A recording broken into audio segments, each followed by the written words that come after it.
दोस्तों, स्वागत है आपका आज की बेहद बड़ी और महत्वपूर्ण खबरों में। दोस्तों, देश भर में महामारी के कारण अनलॉक 2 लागू है। इसी बीच कुछ बड़ी और मुख्य खबरें निकल कर आ रही हैं, जिन्हें जानना आपके लिए बेहद जरूरी है। चलिए जानते हैं आज की कुछ हेडलाइंस को, जहां आगे आप देखेंगे LAC पर सुलह की ओर भारत और चीन, कल लद्दाख नहीं जाएंगे राजनाथ। आगे हम आपको इस खबर की पूरी रिपोर्ट दिखाएंगे। साथ ही साथ बैंक उपभोक्ताओं को दी जाने वाली ये रियायतें अब खत्म। अगर आप भी बैंक खाता धारक हैं तो ये खबर आपके काम की है। साथ ही दोस्तों, आगे देखेंगे सरकार की इस योजना में इन फैसलों से आसान हुआ 6,000 रुपए हासिल करना, जानिए कैसे। साथ ही देखेंगे 14 दिन नहीं बल्कि इतने दिनों तक शरीर में रह सकता है कोरोना वायरस का संक्रमण। इस पूरी खबर को जानने के लिए बने रहिए वीडियो में हमारे साथ अंत तक। लेकिन उससे पहले इस वीडियो को बनाने में मुझे बहुत मेहनत लगी है, तो मेरी इस मेहनत के लिए इस वीडियो पर एक लाइक जरूर करिएगा।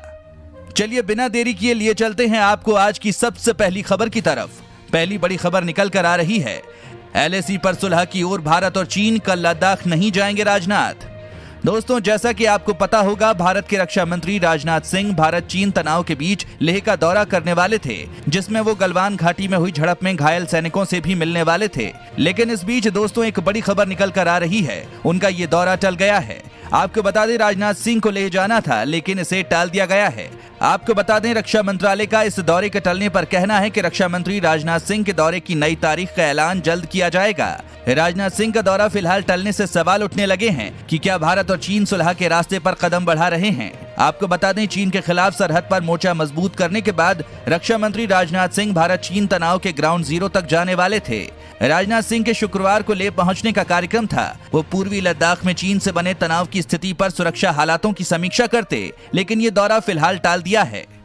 इसी के साथ बढ़ते हैं अगली खबर की तरफ। चीन से तनाव के बीच और ताकतवर होगी वायुसेना, MiG-29 और सुखोई खरीदेगा भारत। दोस्तों, जैसा कि आपको पता है, भारत और चीन के बीच हालात अभी भी सामान्य नहीं हैं और दोनों ही देशों के बीच हालात को सामान्य करने के लिए अनेक कदम उठाए जा रहे हैं, फिर भी अभी कुछ सामान्य नहीं हो पा रहा है। इसी बीच मोदी सरकार ने देश की सैन्य ताकत को मजबूत करने के लिए एक बड़ा कदम उठाया है। इसमें रक्षा अधिग्रहण परिषद यानी कि DAC ने लड़ाकू विमानों और हथियारों की खरीद के प्रस्ताव को मंजूरी दे दी है। दोस्तों, गुरुवार को हुई बैठक में 21 MiG-29 और 12 सुखोई लड़ाकू विमानों की खरीद के प्रस्ताव को मंजूरी दे दी है। इसके साथ ही 59 MiG-29 लड़ाकू विमानों के अपग्रेडेशन की भी मंजूरी दी गई है। MiG-29 लड़ाकू विमानों की खरीद रूस से की जाएगी। साथ ही मौजूदा MiG-21 लड़ाकू विमानों का अपग्रेडेशन भी रूस से कराया जाएगा। इस पर करीब 7,418 करोड़ रुपए खर्च होंगे। वहीं Su-30 MKI लड़ाकू विमानों को HAL से खरीदा जाएगा, जिन पर 10,730 करोड़ रुपए खर्च होंगे। भारतीय रेलवे ने रचा इतिहास, 167 साल में पहली बार 100% ट्रेन समय पर।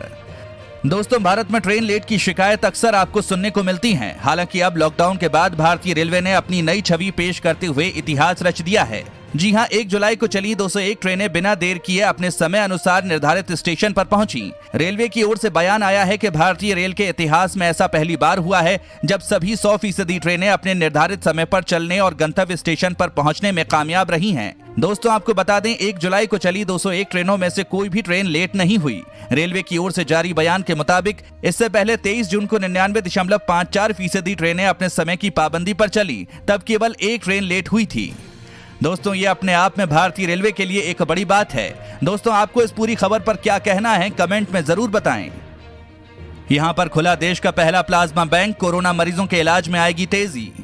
दोस्तों, आपने प्लाज्मा का नाम तो सुना होगा। इस विधि द्वारा कोरोना के मरीजों का इलाज भी देश की राजधानी में पहले से किया जा रहा है। इस बीच दोस्तों, देश की राजधानी दिल्ली में देश का पहला प्लाज्मा बैंक शुरू किए जाने का ऐलान मुख्यमंत्री अरविंद केजरीवाल ने कर दिया है। यानी कि दोस्तों, अब से दिल्ली में कोरोना संक्रमित लोगों के लिए प्लाज्मा बैंक बना दिया है, जिसमें प्लाज्मा डोनेट किया जा सकेगा। इसके अलावा सीएम ने कहा कि गंभीर हालत वाले कोरोना के मरीजों के इलाज में प्लाज्मा काफी मददगार साबित हुआ है। केजरीवाल ने लोगों को आगे आकर प्लाज्मा डोनेट करने की भी गुजारिश की है।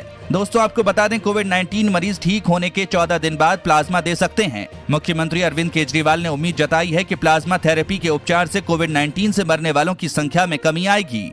सीएम ने कहा, आज से प्लाज्मा बैंक शुरू हो रहा है। ये तभी सफल होगा जब कोविड-19 मरीजों को प्लाज्मा देने के लिए लोग आगे आएंगे। 18 से 60 वर्ष की आयु के लोग जिनका वजन 50 किलोग्राम से कम नहीं है, वे कोविड-19 मरीजों के लिए अपना प्लाज्मा दान कर सकते हैं। भारत के इन 4 राज्यों में 4 जुलाई से बदल सकता है मौसम का मिजाज, गर्मी से मिलेगी राहत। गर्मी से लोगों का हाल बेहाल है। इसी बीच दोस्तों एक अच्छी खबर है। आपको बता दें, देश की राजधानी दिल्ली समेत उत्तर भारत में 4 जुलाई से मौसम के मिजाज में बदलाव देखने को मिल सकता है, लेकिन इससे गर्मी और तपिश से राहत मिलने के आसार नहीं है।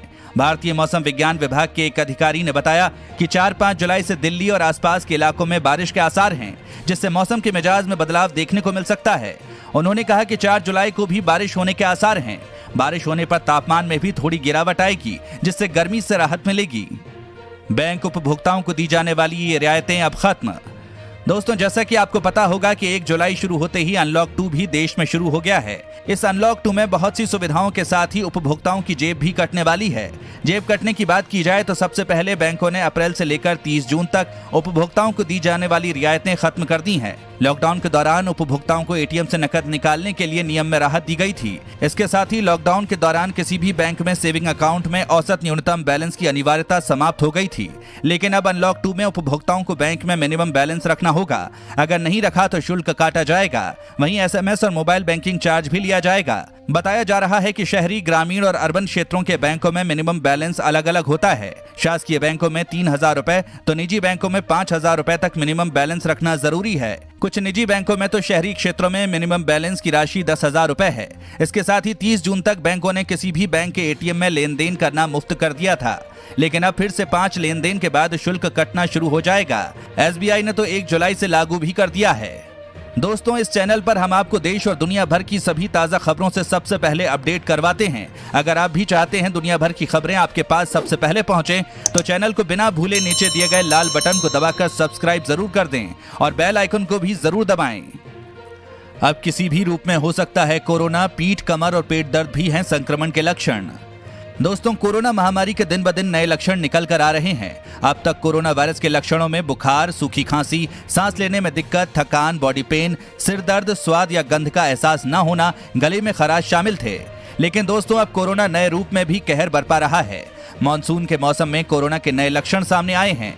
अब बहती नाक, उल्टी, दस्त भी कोरोना के लक्षण हैं। वहीं अब कमर दर्द, पेट दर्द, पीठ दर्द और पैरों की पिंडलियों में दर्द भी कोरोना का लक्षण हो सकते हैं। कोरोना अब किसी भी रूप में आपके घर आ सकता है। मानसून में कोरोना से सतर्क रहने की और ज्यादा जरूरत है। अनलॉक 2 में जरा सी लापरवाही आपके लिए घातक हो सकती है। आगे देखिए, पीएम किसान योजना में इन फैसलों से आसान हुआ 6,000 रुपए हासिल करना। जानिए कैसे। जैसा कि दोस्तों आपको पता है, सरकार गरीबों को लाभ पहुंचाने के लिए बहुत सारी योजनाएं चला रही है, जिसमें से एक योजना है किसान सम्मान निधि योजना। किसानों की मदद के लिए सीधे उनके अकाउंट में पैसे भेजने वाली इस पीएम किसान योजना में इतने समय में कई बदलाव हुए हैं। इन बदलावों की जानकारी से किसानों के लिए सालाना 6,000 रुपए की मदद लेना आसान हो जाएगा। दोस्तों, आपको बता दें, पहले इस योजना की पात्रता शर्त थी कि जिसके पास कृषि योग्य 2 हेक्टेयर भूमि है उसी को ये लाभ मिलेगा।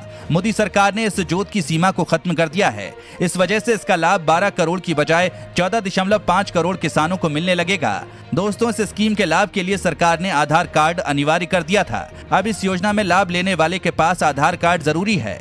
दोस्तों, इसके अलावा पीएम किसान सम्मान निधि योजना का लाभ ले रहे किसान को पीएम किसान मानधन योजना के लिए कोई दस्तावेज नहीं देना होगा। अब लाभार्थी को बार बार अपने कागजात जमा नहीं करवाने होंगे, एक बार में ही काम हो जाएगा। साथ ही रजिस्ट्रेशन के बाद आपका आवेदन स्वीकार हुआ है या नहीं, आपके अकाउंट में कितनी किश्त का पैसा आया है, इसकी जानकारी आप किसान पोर्टल पर जाकर ले सकता है। यानी आप घर बैठे ये काम कर सकते हैं, आपको बैंक के चक्कर नहीं लगाने पड़ेंगे। दोस्तों, इस सुविधा का लाभ ज्यादा से ज्यादा किसानों को मिले, इसके चलते सरकार ने किसानों के लिए सेल्फ रजिस्ट्रेशन की सुविधा प्रदान की। यानी कि आप इस योजना में खुद आवेदन कर सकते हैं और योजना का लाभ ले सकते हैं। साथ ही दोस्तों, वीडियो में हमारे साथ बने रहिए, क्योंकि आगे आप देखेंगे नौकरी जाने का लग रहा है डर, तो शुरू करें ये बिजनेस, 10 साल तक होगी लाखों में कमाई। साथ ही अब जानिए, लॉकडाउन के कारण 100 दिन से बंद पड़े मॉल्स खोले जाने से लौटी रौनक। दोस्तों, 22 मार्च के बाद से लगातार लॉकडाउन और कोरोना संक्रमण को देखते हुए 100 दिन तक बंद रहे मॉल्स में बुधवार सुबह रौनक लौट आई। बुधवार को लोग शॉपिंग के लिए सुबह 9 बजे से ही मॉल पहुंचने शुरू हो गए। सुरक्षा कर्मियों ने सामाजिक दायरे का पालन करवाने के साथ ही लोगों को सैनिटाइज किया। इसके अलावा मॉल में आने वाले प्रत्येक व्यक्ति के तापमान की जांच करने व मोबाइल में आरोग्य सेतु ऐप देखने के बाद ही प्रवेश दिया गया। वहीं मॉल प्रबंधन ने गाइडलाइन के अनुसार मॉल में आइसोलेशन रूम भी बना दिया। कुछ मॉल ने तापमान को नियंत्रित रखा तो कुछ ने बिना एयर कंडीशन के ही मॉल में लोगों का आगमन किया, जिसके कारण लोग पसीने से तरबतर होते रहे। जहां लोग मॉल खुलने के बाद खरीदारी करने पहुंचे, लेकिन एसी नहीं चलने से लोग बहुत जल्द ही मॉल से बाहर आते दिखाई दिए। वहीं MGF मेट्रोपॉलिटन मॉल के सुरक्षा प्रभारी RS फोगाट ने कहा कि SOP गाइडलाइन की पालन के बाद ही लोगों को प्रवेश दिया जा रहा है। सुरक्षा कर्मियों व दुकानदारों को निर्देश दिए गए हैं कि वो लोगों से सामाजिक दूरी बनवाएं और नियमों का पालन करवाएं। साथ ही दोस्तों, नौकरी जाने का लग रहा है डर तो शुरू करें ये बिजनेस, 10 साल तक होगी लाखों में कमाई। दोस्तों, कोरोना काल में नौकरियों की कमी हो चुकी है। इस वजह से लोगों ने नए बिजनेस करने के आइडिया पर सोचना शुरू कर दिया है। अगर आप भी घर बैठे कुछ नया करने का सोच रहे हैं और ज्यादा पढ़े लिखे नहीं हैं, तो ये बिजनेस आपके लिए अच्छा साबित हो सकता है। दोस्तों, सरकारी नौकरी की तैयारी कर रहे योगेश ने खेती को चुना और 7 किसानों के साथ मिलकर जीरे की ऑर्गेनिक खेती शुरू की। आज उनका ये सफर 3000 किसानों के साथ जापान और अमेरिका तक पहुंच चुका है। योगेश की खेती में रुचि उनकी पढ़ाई के दौरान जगी।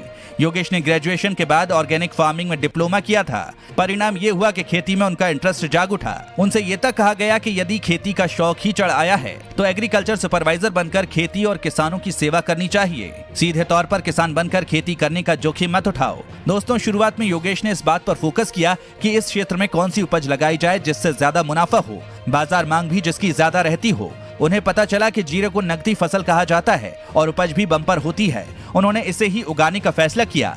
2 बीघा खेत में जीरे की जैविक खेती की। वे असफल हुए पर हिम्मत नहीं हारी। आज 60 करोड़ का टर्नओवर है। दोस्तों, आप भी कुछ ऐसा करके अच्छा पैसा कमा सकते हैं। आगे जानिए, जल्द ही पटरियों पर दौड़ेंगी 151 प्राइवेट ट्रेनें, रेलवे ने शुरू की तैयारी।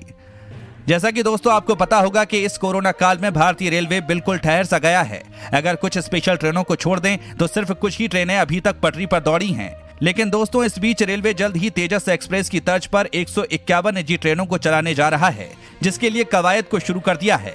अब रेलवे ने 109 रूट पर चलने वाली इन ट्रेनों के लिए निजी कंपनियों से टेंडर मंगाए हैं। फिलहाल देश में IRCTC 2 निजी तेजस ट्रेनों का संचालन कर रहा है। दोस्तों, रेल मंत्रालय के मुताबिक निजी ट्रेन चलाने से जहां कई लोगों को रोजगार मिलेगा, वहीं यात्रियों को आने जाने में कम समय लगेगा। इतना ही नहीं, यात्रियों को बढ़िया सुरक्षा और विश्व स्तरीय सुविधाएं भी मिलेंगी। ये पहली बार है जब रेलवे ने निजी कंपनियों से भी ट्रेन चलाने के लिए बोली मंगाई है। ये ट्रेनें रेलवे के 12 जोन में चलाई जाएंगी।